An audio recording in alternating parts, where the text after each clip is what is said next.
সবাইকে স্বাগত জানিয়ে শুরু করছি আজকের ক্লাস। আজকে আমরা দেখে নেব এই মঙ্গল মন্ত্রর আসল মানে কি।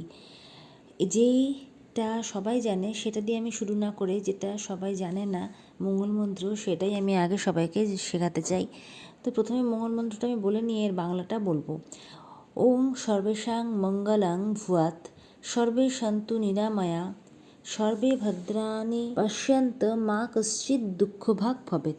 এটা অপরিচিত হলেও পরে যেটি বলবো সেটি সবারই পরিচিত, তাহলে পরেরটি শুনে নেওয়া যাক।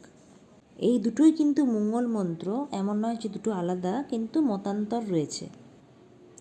সর্বে সুখিনঃ ভবন্তু, সর্বে সন্তু নিরাময়াঃ, সর্বে ভদ্রাণি পশ্যন্ত মা কশ্চিৎ দুঃখভাগ ভবেৎ।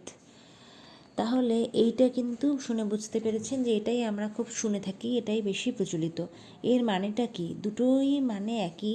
দুটো যে শ্লোক বললাম সে দুটোই শ্লোক একই, একটি খালি জাস্ট মতান্তরে আলাদা, তাই। কিন্তু দুটোরই মানে যেটা একই সেটা আমি বলি।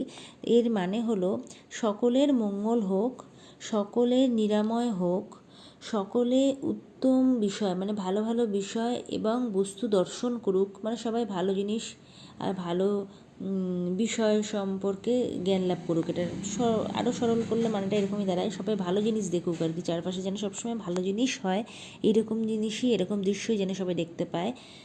আর লাস্টে বলা হয়েছে যে কেউ যেন দুঃখ ভোগী না হয়, মানে কারো যেন দুঃখ ভোগ করতে না হয়, অর্থাৎ সবাই যেন সুখে থাকে, সবার যেন মঙ্গল হয়। তো মঙ্গল মন্ত্রর এটাই হলো বিষয়বস্তু।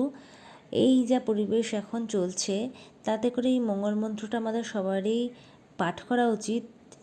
আর এই সময় এই মঙ্গল মন্ত্রটা সবারই জেনে রাখা উচিত বলে আমি এটা সবার সাথে শেয়ার করলাম। আপনাদের ভালো লাগলো কি না সেটা জানাতে আমাকে কমেন্ট বা লাইক করতে ভুলবেন না, আর সাবস্ক্রাইব করে বরাবরের মতো পাশে থাকবেন। সবাইকে অনেক অনেক ধন্যবাদ।